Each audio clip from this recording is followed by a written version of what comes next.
नमस्कार दोस्तों, स्वागत है आपका उदय इंग्लिश क्लासेस में। हम लोग आज शुरू करेंगे जो क्लास 10th बिहार बोर्ड की किताब है पेनोरमा। उसमें जितने भी लेसन्स दिए हुए हैं उनमें एक एक लेसन्स को हम लोग हिंदी में अर्थ समझेंगे, विस्तार पूर्वक मैं समझाने की कोशिश करूंगा। और जो भी पैसेज हम लोग पढ़ेंगे, जैसे पैसेज में लिखा हुआ हो लेसन नंबर फर्स्ट का जो पेनोरमा किताब है, तो उसमें जो भी यूजेज हैं उस यूजेज को मैं आपको बताऊंगा ताकि आपके लिए वो हेल्पफुल हो। और इस पे जितने भी मीनिंग्स आएंगे उसका मैं हिंदी में अर्थ बताऊंगा। तो जब आप वीडियो देखने के लिए बैठिएगा तो कॉपी और पेन अपने साथ ले लीजिएगा, ताकि जो कुछ भी मैं बताता हूँ, जैसे जितने भी मीनिंग्स बताऊंगा उसको आप नोट कर लीजिएगा ताकि आप बाद में उसका रिविजन कर सके। और मैं जो भी यूज होगा, जैसे हैड का यूज हो गया, हैव का यूज हो गया, उसको भी मैं कोशिश करूंगा उससे कुछ अलग सेंटेंसेज बताने के लिए, ताकि आपके लिए हर क्षेत्र में यूजफुल हो, न कि केवल आप बोर्ड परीक्षा के लिए तैयारी करें। अगर आपको अंग्रेजी नहीं आता है तो आप इस वीडियो को देखकर अपने अंग्रेजी को मजबूत कर सकते हैं। आपको ट्रांसलेशन बनाने आ सकता है, आपको बहुत सारे मीनिंग्स आ सकते हैं। तो ये जो पेनोरमा किताब है, इसका पहला लेसन आज हम लोग शुरू करेंगे। सबसे पहले जिक्र करते हैं कि पेनोरमा का अर्थ क्या होता है, पेनोरमा का मतलब क्या होता है। तो पेनोरमा को हिंदी में परिदृश्य बोलते हैं या चित्रावली, अर्थात जो दृश्य होता है ना उसे ही पेनोरमा बोल देते हैं, उसे ही पेनोरमा कहा जाता है। जो दृश्य कहीं पे आप देखते हैं, एक साथ जो कई सारे दृश्य हम लोग देख लेते हैं, उसे ही पेनोरमा बोला जाता है। और इसका जो पहला लेसन है द पीस फॉर लिविंग, जिसके राइटर हैं आर.सी. हचिंसन, आज वही हम लोग पढ़ेंगे। तो आइए शुरू करते हैं। आप यहाँ पे देख पा रहे हैं कि लेसन नंबर 1 और लेसन का नाम है द पीस फॉर लिविंग। इसके जो राइटर हैं आर.सी. हचिंसन। सबसे पहले जिक्र करते हैं कि जो है टाइटल दिया हुआ है लेसन का, द पेस फॉर लिविंग, इसको हिंदी में क्या बोलेंगे। पेस का मतलब होता है गति, और फॉर का मतलब के लिए, लिविंग का मतलब होता है जीविका, रहन सहन बोल सकते हैं। जैसे हम लोग जो भी दिनचर्या में करते हैं, डेली लाइफ में करते हैं, वो हमारा रहन सहन है। तो यहाँ जो राइटर है ना आर.सी. हचिंसन, वो ये बताने की कोशिश कर रहे हैं कि हमारी जो दिनचर्या है उसकी गति अभी क्या है और पहले क्या थी। आप देख पाएंगे कि पहले के जो लोग होते थे उनके रहन सहन का जो गति था, और आज हम लोग जो अभी रह रहे हैं तो हमारे रहन सहन का गति, दोनों में क्या अंतर हो गया है। तो सबसे ज्यादा अंतर आप पाएंगे कि पहले के लोगों का रहन सहन का जो गति था वो धीरा था, धीमा बोल सकते हैं, स्लो था। अभी आज जो देख रहे हैं जो रहन सहन का गति है वो बहुत ही तेज हो गया। लोग बोलते हैं कि टाइम ही नहीं है मेरे पास, टाइम ही नहीं है मेरे पास, बिकॉज उनके पास बहुत सारे काम पड़े हैं करने के लिए। और इसलिए बोला जा रहा है कि आज की जो रहन सहन है वो बहुत ही तेज हो गई है। उसी के बारे में यहाँ पे जिक्र किया जा रहा है, आर.सी. हचिंसन यहाँ पे जिक्र कर रहे हैं। तो द पेस फॉर लिविंग, इसको हिंदी में बोलेंगे रहन सहन का गति या जीविका का गति, इसको बोल सकते हैं। या जीविका के लिए गति, जो हम क्या बोलते हैं कि अपने लिए करते हैं काम, कमाते हैं, खाते हैं, उसकी जो गति है उसके बारे में जिक्र होगा। इसके राइटर हैं आर.सी. हचिंसन। ब्रैकेट में यहाँ देख रहे हैं दिया हुआ है 1907 और नीचे दिया हुआ है 1975, अर्थात 1907 में जन्म हुआ था आर.सी. हचिंसन का और 1975 में मृत्यु हो गया था। जन्म इनका ब्रिटेन में हुआ था, इसलिए इनको ब्रिटिश राइटर बोला जाता है। आर.सी. का फुल फॉर्म यहाँ दिया हुआ है रे कॉरिटन हचिंसन। तो आर.सी. हचिंसन का पूरा नाम है रे कॉरिटन हचिंसन। तो आइए हम लोग सबसे पहले इंट्रोडक्शन देखते हैं आर.सी. हचिंसन का। यहाँ पे बताया जा रहा है कि RC. Hutchinson a British novelist, Britain के रहने वाले थे इसलिए ब्रिटिश बोला जा रहा है। नॉवेलिस्ट का मतलब उपन्यासकार होता है। तो क्या बताया जा रहा है, आर.सी. हचिंसन ए ब्रिटिश नॉवेलिस्ट, आर.सी. हचिंसन एक ब्रिटिश उपन्यासकार हैं। आगे कहा जा रहा है कि exhibits an exceptional flare for touching the sensitive issues of the contemporary society with all it's contradictions and paradoxes. यहाँ बताया जा रहा है कि एग्जिबिट्स, एग्जिबिट का मतलब होता है, एग्जिबिट एक वर्ब है जिसका मतलब होता है दिखाना या प्रदर्शित करना। तो कहा जा रहा है कि एग्जिबिट्स दिखाते हैं कौन, आर.सी. हचिंसन, क्या एन एक्सेप्शनल फ्लेयर, एक्सेप्शनल का मतलब होता है असाधारण और फ्लेयर का मतलब होता है प्रतिभा, गुण। एक असाधारण प्रतिभा को दिखाते हैं क्या करने के लिए, for touching the sensitive issues. For का मतलब के लिए, टच का मतलब स्पर्श करना होता है, तो यहाँ पे उठाने का सेंस आएगा। लिटरेचर है, लिटरेचर में शब्दों के अनेक अर्थ यहाँ पे देखने को मिलेंगे, जो फिट बैठेगा वही मैं आपको बताऊंगा। तो कहा जा रहा है कि for touching the sensitive issue, sensitive का मतलब होता है क्या बोलते हैं कि जो गंभीर होते हैं, जो क्या बोलते हैं कि गंभीर होते हैं, और इशू का मतलब मुद्दा होता है। तो कहा जा रहा है कि आरसी हचिंसन ए ब्रिटिश नॉवेलिस्ट, आरसी हचिंसन एक ब्रिटिश उपन्यासकार है। आगे कहा जा रहा है कि एग्जिबिट्स एन एक्सेप्शनल फ्लेयर, एक असाधारण प्रतिभा को दिखाते हैं, फॉर टचिंग उठाने के लिए क्या, द सेंसिटिव इश्यूज गंभीर मुद्दों को, संवेदनशील मुद्दों को, सेंसिटिव का मतलब संवेदनशील भी होता है, तो संवेदनशील मुद्दों को उठाने के लिए एक असाधारण प्रतिभा दिखाते हैं आरसी हचिंसन। और कौन से समय के, आप द कंटेम्प्रोरी सोसाइटी। कंटेम्प्रोरी का मतलब समकालीन होता है, जैसे हम लोग इस समय में रह रहे हैं ना, तो हमारे समय में जितनी भी घटनाएं घट रही है वो हमारे समकालीन हो रही है। तो आरसी हचिंसन जब रह रहे थे, जिस समय लिख रहे थे स्टोरी, उस समय जो घटनाएं घट रही थी समाज में, सोसाइटी मतलब समाज होता है, तो कहा जा रहा है कि द कंटेम्प्रोरी सोसाइटी, उस समकालीन समाज के जो भी क्या बोलते हैं कि सेंसिटिव इश्यूज थे, गंभीर मुद्दे थे, संवेदनशील मुद्दे थे, उसको उठाने के लिए आरसी हचिंसन एक असाधारण प्रतिभा को दिखाते हैं। किसके साथ, with all it's contradictions and paradoxes. With all मतलब सबके साथ, इट्स कंट्राडिक्शन, कंट्राडिक्शन मतलब होता है अंतर्विरोध, सभी अंतर्विरोधों के साथ, एंड पैराडॉक्सेस, पैराडॉक्स का मतलब होता है विरोधाभास, और सभी विरोधाभासों के साथ। एक बार पूरे हम लोग सेंटेंस को ही देख लेते हैं।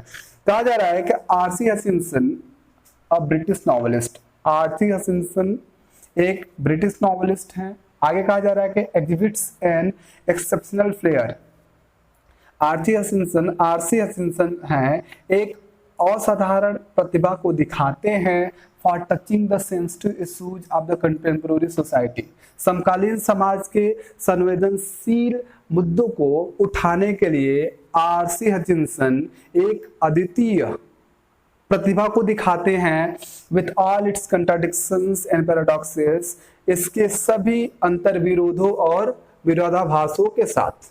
आगे कहा जा रहा है कि in the pace for living R C Hutchinson captures the agony of modern man. कहा जा रहा है कि जो ये लेसन हम लोग पढ़ रहे हैं, द पेस फॉर लिविंग, कहा जा रहा है कि in the pace for living, इनका मतलब में होता है in the pace for living, pace for living में आरसी हचिंसन जो राइटर हैं, कैप्चर्स, कैप्चर का मतलब तो पकड़ना होता है, लेकिन यहाँ पे प्रदर्शित करना होगा। तो ये जो लेसन है ना, द पेस फॉर लिविंग, इसमें R C Hutchinson captures, RC Hutchinson प्रस्तुत करते हैं the agony of modern man. Agony का मतलब जानते हैं क्या होता है, इसके मतलब होता है कष्ट होता है, व्यथा होता है, और ऑफ का मतलब का के की होता है। तो बोला जा रहा है कि the agony of modern man, modern का मैन मतलब क्या होता है, आधुनिक व्यक्ति, जैसे हम लोग हैं। तो कहा जा रहा है कि in the pace for living में RC Hutchinson captures, RC Hutchinson प्रस्तुत करते हैं the agony of modern man, आधुनिक व्यक्ति के कष्ट को। ये जो लेसन हम लोग पढ़ रहे हैं in the pace for living, इसमें आरसी हचिंसन आधुनिक व्यक्ति के कष्ट को प्रस्तुत कर रहे हैं, दिखा रहे हैं कि जो आधुनिक व्यक्ति है उसके पास किस प्रकार के कष्ट हैं। आगे कहा जा रहा है कि he brings out how the fast movement of main things and objects hurts the normal rhythm and exerts undue pressure on men, women and children। बहुत ही अच्छी लाइन है। इंट्रोडक्शन हम लोग पढ़ रहे हैं, इसका लास्ट सेंटेंस यहाँ पे कहा जा रहा है कि he brings out, वह स्पष्ट करते हैं। bring out एक फ्रेजल वर्ब है, इसका मतलब होता है स्पष्ट करना। ही लगा रहा है आरसी हचिंसन के लिए, तो कहा जा रहा है कि he brings out, वह स्पष्ट करते हैं, हाउ कैसे। वह स्पष्ट करते हैं कैसे, द फास्ट मूवमेंट, फास्ट का मतलब तेज होता है और मूवमेंट का मतलब गति होता है, वह स्पष्ट करते हैं, अर्थात आरसी हचिंसन स्पष्ट करते हैं हाउ द फास्ट मूवमेंट, कि कैसे तेज गति किसका, ऑफ मेन, व्यक्तियों का, कि व्यक्तियों का कैसे तेज गति, थिंग्स, थिंग का मतलब यहाँ कार्य होगा, और कार्यों का कैसा तेज गति, एंड ऑब्जेक्ट्स, और वस्तुओं को कैसी तेज गति, ऑब्जेक्ट का मतलब वस्तु होगा तो ऑब्जेक्ट्स का मतलब वस्तुएं, कहा जा रहा है कि he brings out how the fast movement of main, things and objects, वह स्पष्ट करते हैं, आरसी हचिंसन स्पष्ट करते हैं कि कैसे व्यक्तियों का, कार्यों का और वस्तुओं का तेज गति क्या करते हैं तीनों, हर्ट्स, हर्ट का मतलब होता है नुकसान पहुंचाना, hertz the normal rhythm, normal का मतलब सामान्य होता है, रिदम का मतलब क्या होता है, लय होता है, ये कैसे सामान्य लय को नुकसान पहुंचाते हैं, कौन कौन, व्यक्तियों का, कार्यों का और वस्तुओं की जो तेज गति होती है, एक कैसे हर्ट्स द नॉर्मल रिदम, सामान्य लय को नुकसान पहुंचाते हैं, एंड एक्सर्ट्स, एक्सर्ट का मतलब होता है जोर डालना या बल लगाना, जोर लगाना या बल लगाना होता है, तो यहाँ डालना होगा, एक्सर्ट्स अनड्यू प्रेशर, अनड्यू का मतलब अनावश्यक, प्रेशर का मतलब दबाव, और आगे कहा जा रहा है कि एंड और एक्सर्ट्स अनड्यू प्रेशर, और अनावश्यक दबाव डालते हैं किस पे, ऑन मेन, व्यक्तियों पर, वुमेन, औरतों पर, एंड चिल्ड्रेन, और बच्चों पर। एक बार और देख लीजिए, कहा जा रहा है कि he brings out how the fast movement of main, things and objects, वह स्पष्ट करते हैं, आरसी हचिंसन स्पष्ट करते हैं कि कैसे व्यक्तियों का, कार्यों का और वस्तुओं का जो तेज गति है, जो आज हम लोग कर रहे हैं, हमारी जो गति है, हर्ट्स द नॉर्मल रिदम, वो सामान्य लय को नुकसान पहुंचाते हैं, and exerts undue pressure on main, women and children, और कैसे वो तेज गति पुरुषों पर, महिलाओं पर और बच्चों पर अनावश्यक दबाव डालते हैं। अब ओरिजिनल टेक्स्ट यहाँ से स्टार्ट होता है, जो ओरिजिनल टेक्स्ट है ना यहाँ से स्टार्ट होता है, टेक्स्ट का मतलब होता है ना विषय वस्तु, मतलब राइटर जैसे लिखे हैं सेम टू सेम वही जो आता है उसे ही टेक्स्ट बोलते हैं। ये तो कोई भी लिख सकता है उस राइटर के बारे में जो इंट्रोडक्शन होता है, लेकिन टेक्स्ट जो होता है ओरिजिनल जो राइटर लिखे होते हैं, पोएट लिखे होते हैं, उसी को टेक्स्ट बोला जाता है। इस टेक्स्ट को हिंदी में विषय वस्तु बोलते हैं। तो चलिए आगे बताया जा रहा है, कह रहे हैं यहाँ पे क्या बोलते हैं कि आरसी हचिंसन, यहाँ से स्टोरी स्टार्ट हो रहा है। I saw a play in Dublin not long ago in which the chief character was an elderly corn merchant in a small country town। कहा जा रहा है कि ऐसा ए प्ले, सी एक वर्ब होता है जिसका मतलब होता है देखना।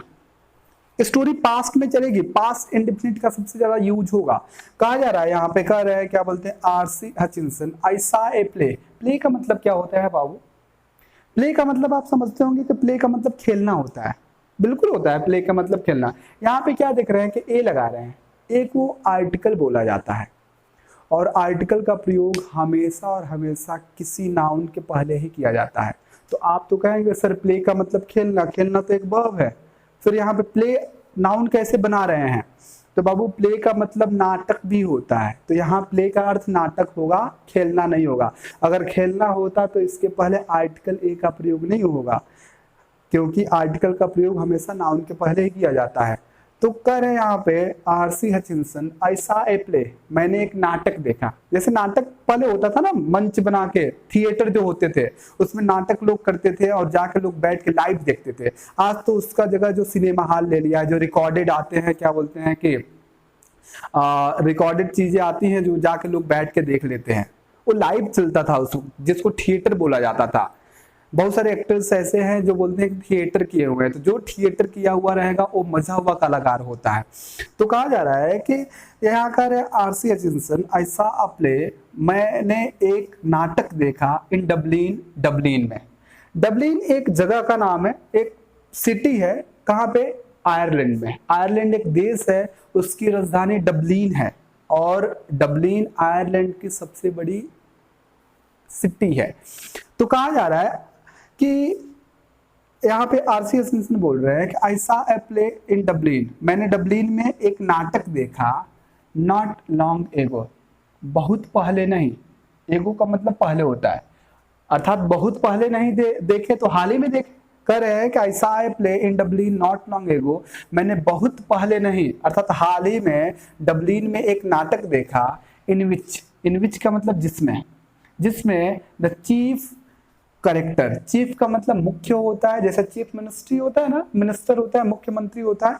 करेक्टर का मतलब यहाँ चरित्र भी होता है और पात्र भी होता है, जैसे बोलते हैं ना कि ये मूवी में कौन कौन से करेक्टर हैं, तो यहाँ पात्र होगा। In which the chief character was, जिसमें मुख्य पात्र था, an elderly corn merchant. Elderly का मतलब वयोवृद्ध, मतलब जो वृद्ध हो गया है, एक वयोवृद्ध कॉर्न मर्चेंट, कॉर्न का मतलब अनाज, मर्चेंट का मतलब व्यापारी। In which the chief character was an elderly corn merchant, उस नाटक में जो मुख्य किरदार था एक वृद्ध अनाज व्यापारी था।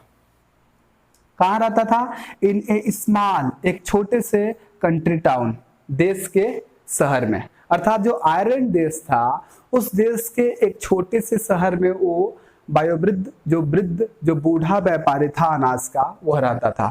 आगे कहा जा रहा है कि he was a man of many anxieties. Writer बता रहे हैं उस किसके बारे में? कॉर्न मर्चेंट के बारे में, जो नाटक का मुख्य किरदार था, अनाज के व्यापारी के बारे में बता रहे हैं कि ही वॉज ए मैन, वह एक व्यक्ति था, ऑफ मेनी एनेक्सिटीज। मेनी का मतलब कई होता है, एनेक्सिटी का मतलब होता है चिंता, इसको प्लूरल बनाया है तो चिंताएं, तो वह कई चिंताओं वाला व्यक्ति था। His heart was dicky, dicky का मतलब कमजोर होता है, हर्ट का मतलब हृदय, उसका हृदय या दिल क्या था? कमजोर था। किसके बारे में बात किया जा रहा है? कॉर्न मर्चेंट के बारे में, अनाज के व्यापारी के बारे में, जो उस नाटक का मुख्य किरदार था। कहाँ रहता था? आयरलैंड देश के एक छोटे से शहर में रहता था। कहा जा रहा है कि क्या बोलते हैं कि he was a man of many anxieties, वह कई चिंताओं वाला व्यक्ति था, उसके पास बहुत सारी चिंताएं थी। His heart was dicky, dicky का मतलब कमजोर, उसका हृदय अर्थात अनाज व्यापारी का हृदय कमजोर था। His nephew was cheating him, nephew का मतलब भतीजा होता है, और भतीजा जो होता है उसका क्या बोलते हैं कि उसको फेमिनाइन जेंडर क्या होता है उसका? नेफ्यू का नीस होता है, नीस मतलब भतीजी होती है, उसको अंग्रेजी में बोलते हैं NIECE, नीस, नीस मतलब भतीजी। तो कहा जा रहा है कि हिज नेफ्यू, उसका भतीजा, किसका? अनाज व्यापारी का भतीजा, वाज चीटिंग हिम, उसको ठग रहा था। चीट मतलब ठगना, धोखा देना। तो जो अनाज व्यापारी का भतीजा था, किसका भतीजा? कॉर्न मर्चेंट का जो भतीजा था, वह क्या बोलते हैं कि उसको ठग रहा था। His wife had a fantastic notion, fantastic का मतलब होता है अत्यधिक, यहाँ होगा। नोशन का मतलब इच्छा। हैड का यूज जानते हैं हम लोग कहाँ करते हैं? हैड का यूज हम पास्ट टेंस में क्या बोलते हैं कि एक अधिकार या संबंध दिखाने के लिए करते हैं। जैसे आप बोलते हैं ना कि मेरे पास एक गाड़ी थी, तो आई हैड अ कार। मेरे पास एक किताब था, तो आई हैड अ बुक। तो पास्ट में जब अधिकार दिखाने की बात हो या संबंध के, उसके 4 पुत्र थे, तो सी या ही हैड 4 सन्स। तो ये जब अधिकार या संबंध दिखाने की बात करते हैं तो पास्ट में हैड का यूज करते हैं, और पास्ट परफेक्ट टेंस में भी हैड का यूज करते हैं, तो वहाँ वर्ब का थर्ड फॉर्म आता है। यहाँ वर्ब नहीं आ रहा है, आप बोल रहे हैं कि she has 4 sons, she had 4 sons, उसके 4 पुत्र थे। यहाँ वर्ब कहाँ आ रहा है? हैड के पास से 4 सन्स आ रहा है ना, तो ये अधिकार दिखाने की बात किया जा रहा है। तो वही बात किया जा रहा है कि हिज वाइफ हैड, उसकी पत्नी के पास, किसकी?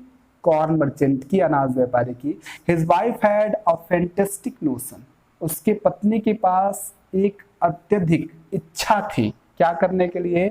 Of spending 10 pound on a holiday. एक पाउंड का सिंबल है, जैसे रुपये का सिंबल होता है, डॉलर का होता है ना सिंबल, सिंबल का मतलब चिन्ह, ऐसे पाउंड, पाउंड एक करेंसी है जो लंदन इंग्लैंड में क्या बोलते हैं चलती है।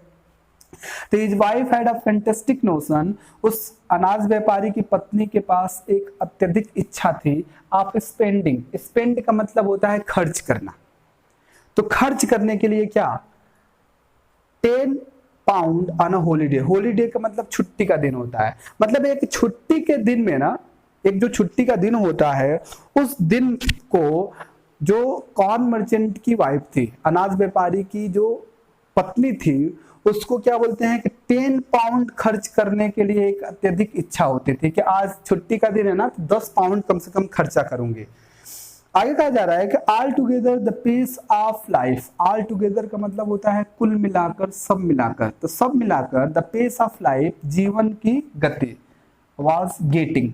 गेट का मतलब होना, करना, तो यहाँ होना होगा। तो कहा जा रहा है कि all together the pace of life was getting, कुल मिलाकर या सब मिलाकर कि जीवन की गति हो रही थी to much for. To much for का मतलब ज्यादा होता है, जीवन की गति ज्यादा हो रही थी हिम, उसके, हिम लगा रहा है किसके लिए, कॉर्न मर्चेंट के लिए, अनाज के व्यापारी के लिए। कहा जा रहा है कि all together the pace of life was getting too much for him, पूरी तरह से या सब मिलाकर, कुल मिलाकर अनाज व्यापारी के जो जीवन की गति थी वो तेज हो रही थी।